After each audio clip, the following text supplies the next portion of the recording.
As for the Philippine intellectual property laws and regulations related to the topic, while there are many, I'll be presenting and discussing these four primarily. So first off, we have the IP Code of the Philippines, RA 8293. So this was discussed by our previous speaker. It protects and secures the exclusive rights of scientists, inventors, artists, and other gifted citizens to their intellectual property and creation, particularly when beneficial to people or society itself. The RA 8293 is generally categorized or divided into five sectors wherein it presents some discussion on the general agency or office who is to regulate such engagement. So first is on the intellectual property office, which is the IPOFIL. Second, and then followed by different laws on different on different IP categories. The second is on law on patents. Third is on law on trademark, service marks, and then trade names or brands.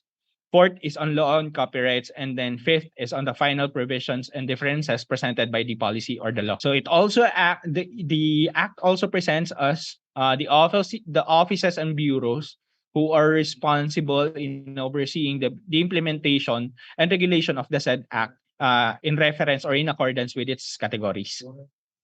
Next is on the Technology Transfer Act of 2009, or RA 10055. So it promotes to facilitate the transfer, dissemination, and effective use, management, and commercialization of IP, technology, and knowledge resulting from RDIs funded by the government.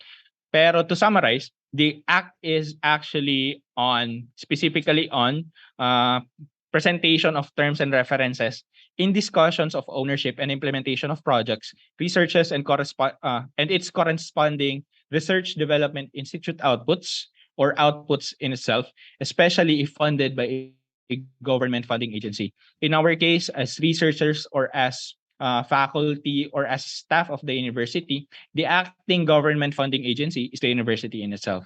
For externally funded projects, for example, for Project RACE, our GFA is the USTP card. Okay.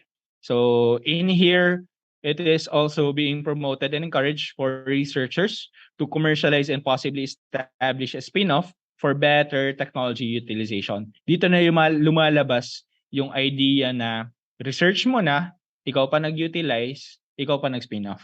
Okay. Third is the Innovative Startup Act, or RA 11337, which to summarize promotes the access to benefits, incentives, and opportunities for startups and startup enablers. It also ensures the immediate and efficient provision of the benefits and incentives provided under the act. So this actually, medyo muulit ako sa term na act, pero this actually serves as a supporting mechanism for Technology Transfer Act of 2009, and as well as the IP Code of the Philippines, wherein a certain spin-off startup is subject for incentives upon execution. Lastly is on the Philippine Innovation Act, or RA 11293.